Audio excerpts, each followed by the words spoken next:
Well, there have been extraordinary scenes in Berlin tonight as thousands of people gathered to hear Barack Obama deliver key foreign policy speech on his current European tour. Democratic presidential hopeful laid out his vision for America's place in the new world order, saying he was speaking as a proud citizen of the world, of the world, of the world. It is a big idea. A new world order.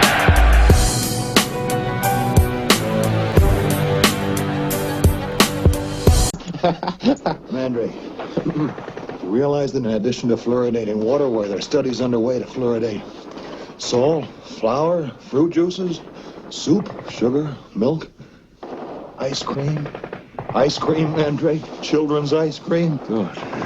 You know when fluoridation first began? No, I don't yet. 1946. 1946, Mandrake. How does that coincide with your post-war commie conspiracy? It's incredibly obvious, isn't it? A foreign substance is introduced into our precious bodily fluids without the knowledge of the individual, certainly without any choice. That's the way a hardcore commie works. Hello, friends. I am the Anti-Terrorist. Thank you for all of your emails and messages of support, and for staying part of the conversation. Now, when you see the word arsenic, what comes into your mind? Most likely, deadly poison, skull and crossbones, and a terrible negative feeling comes over you. How about strychnine? Here come those skull and crossbones again. There's that feeling of dread, right? Now, are you ready for this one? Fluoride. You know, the first thing that comes to my mind when I hear the word fluoride is Colgate, a brand of toothpaste. Most people can't associate fluoride with deadly toxic poison and skull and crossbones. They've been propagandized all their lives. Fluoride must be like bicarbonate of soda. I mean, it's something you put into your mouth, and it's something you drink in your water, isn't it? What could possibly be wrong with fluoride? You go to public school, and the teacher tells you about fluoride, how good it is for your teeth and so on, all the time only telling you part of the story, and a false part at that. What I'd like to tell you is the other side, the side you don't get from school or mainstream media, and let you make up your own mind. No matter what side you take on the fluoride controversy, I think there's a critical misunderstanding in thinking that people who are opposed to fluoride are all uninformed idiots. Well, I'm one of those idiots, and I don't deny it. I avoid fluoride like I avoid arsenic, strychnine, and other forms of poison that are in our environment. And surprisingly enough, there's been a lot of research done on fluoride and the dangers associated with it. Fluoride's been in the drinking water for 50 years or so. It's certainly been with us all of my life. It's become common, and because it doesn't kill us every time we take a drink of water, and because we don't have any personal experience by which we can measure fluoride toxicity, we accept it. And besides that aspect, when I try to raise the subject at dinner parties, for instance, when I suggest that fluoride is bad for you and we ought to take on the authorities and get the stuff out of our water supply, I invariably get looks that suggest I'm a few sandwiches short of a picnic. They're told that fluoride in optimal amounts is safe. The studies say so. What studies? When old and/or faulty research, by today's standards, is tossed out, including that from the likes of England's recent York Review of Fluoridation, in which important data was omitted or misinterpreted, there are no reliable studies confirming the safety of water fluoridation. None. Zero. There aren't even any double-blind studies showing fluoride's effectiveness. There are, however, more than 500 peer-reviewed studies showing adverse effects from fluoride. Other information and studies from the 1940s are apparently still classified or have disappeared. During the 20s and 30s, the word fluoride had the same connotation as arsenic and strychnine.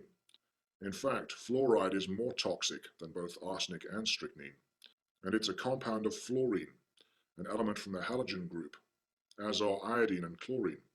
It's usually added to the water supply as hydrofluorosilicic acid, silica fluoride, or sodium fluoride. How did we get tricked into poisoning ourselves in the first place? Who sold us this wonky car that's unsafe at any speed? Well, fluoride was crucial to the H-bomb makers. It was necessary to help process uranium. Tons of fluoride was needed.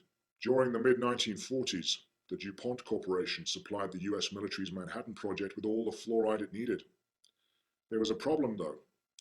The area in New Jersey surrounding the DuPont plant was being contaminated by toxic fluoride emissions. People were made ill, cattle and horses were crippled, and crops were either contaminated or completely wiped out. So in preparation for an impending court battle and to head off any publicity that might negatively impact the fluoride bomb production, the Manhattan Project authorized the military to conduct its own fluoride studies. Not only did they want information that would help diffuse the farmers' anger, but they also needed to know to what extent the fluoride workers were being damaged from fluoride exposure. The aluminium industry was also eager to get the fluoride bandwagon rolling. They'd been marketing their fluoride waste as a rat poison. They couldn't sell it fast enough to get rid of it. They had more of it coming out of the pipeline as waste than they could sell to the rat poison producers. Okay, so we know it's good for making rats dead.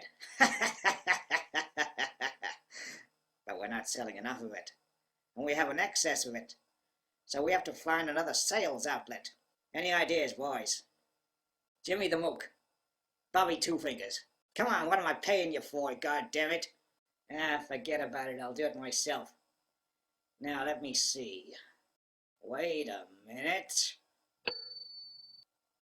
Why don't we put a little bit of the toxic fluoride into the water supply? That ought to get rid of a bit of it, huh? Yeah, that's what we'll do, and we'll say it's good for... What can we say it's good for? Fluoride, that's in your teeth, ain't it? Yeah, that's what we'll do. We'll put it in the water supply, and we'll say it's good for tooth decay. I really am an evil genius bastard. You have to have a bloody good reason for putting fluoride into the water supply. So, of course, they came up with a health benefit. Let's suppose we come to you and we say, Hi, I'm from the Institute of Aluminium Manufacturers, and we have a toxic waste product that costs us tens of millions a year to dump in toxic waste sites, and we have to add that cost to the price of aluminium. Now, do you want us to charge you more for this aluminium, or do you want us to solve the problem in a marketplace environment? Here's what we propose. We will put this toxic poison fluoride into your drinking water, but we won't put very much in. We'll then save ourselves a load of money every year disposing of it.